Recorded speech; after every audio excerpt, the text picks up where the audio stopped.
আসসালামু আলাইকুম। আমার হাতে যে ফোনটি আছে এই ফোনটির মডেল হলো নোকিয়া TA1464। এই ফোনটির সমস্যা হলো চার্জে লাগালেই ব্যাটারি ইরর লেখা ওঠে। আমি আরও দুটি ব্যাটারি থেকে পরীক্ষা করে দেখলাম, তাতেও একই সমস্যা দেখা যায়। অন্য একটি নোকিয়া মোবাইল থেকে অরিজিনাল ব্যাটারি দিয়ে চেক করলাম, তাতেও ব্যাটারি ইরর লেখা ওঠে। প্রথমে ভাবছিলাম যে এটি ব্যাটারির সমস্যা, যার কারণে আমি অন্য একটি মোবাইল থেকে অরিজিনাল ব্যাটারি লাগানোর পরেও এই সমস্যা সমাধান হলো না। বাজারে যে নট ইরোর ভালো ব্যাটারিগুলো পাওয়া যায় আমি সেটি লাগিয়েও দেখলাম, তাতেও কোনো সমস্যা সমাধান হলো না। তারপরে বুঝতে পারলাম যে এটি মাদারবোর্ডের সমস্যা।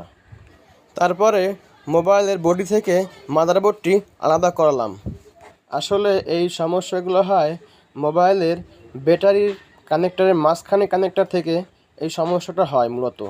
আপনারা চাইলে 1K থেকে 10 কিলো হোমস রেজিস্ট্যান্সের ভিতরে মাঝখানে লাইন থেকে গ্রাউন্ডের লাইন সরাসরি লাগিয়ে দিলেও এই কাজটি সমাধান হয়ে যাবে। তাছাড়া এই কাজটি ছোট্ট একটি জাম্পারের মাধ্যমেও আপনি সঠিকভাবে করে নিতে পারবেন।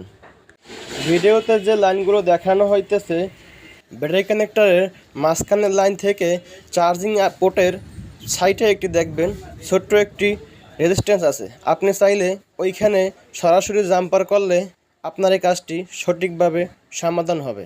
আলহামদুলিল্লাহ, আমি জাম্পারটি করে নিলাম।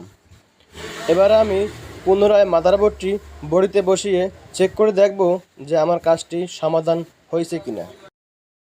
আলহামদুলিল্লাহ, আপনারা দেখতে পাচ্ছেন যে আমার কাজটি সঠিকভাবে সম্পূর্ণ হয়েছে। আমার এই ভিডিওটা যদি আপনাদের কোনো উপকারে আসে তাহলে ভিডিওটি লাইক করে চ্যানেলটি সাবস্ক্রাইব করে দেবেন।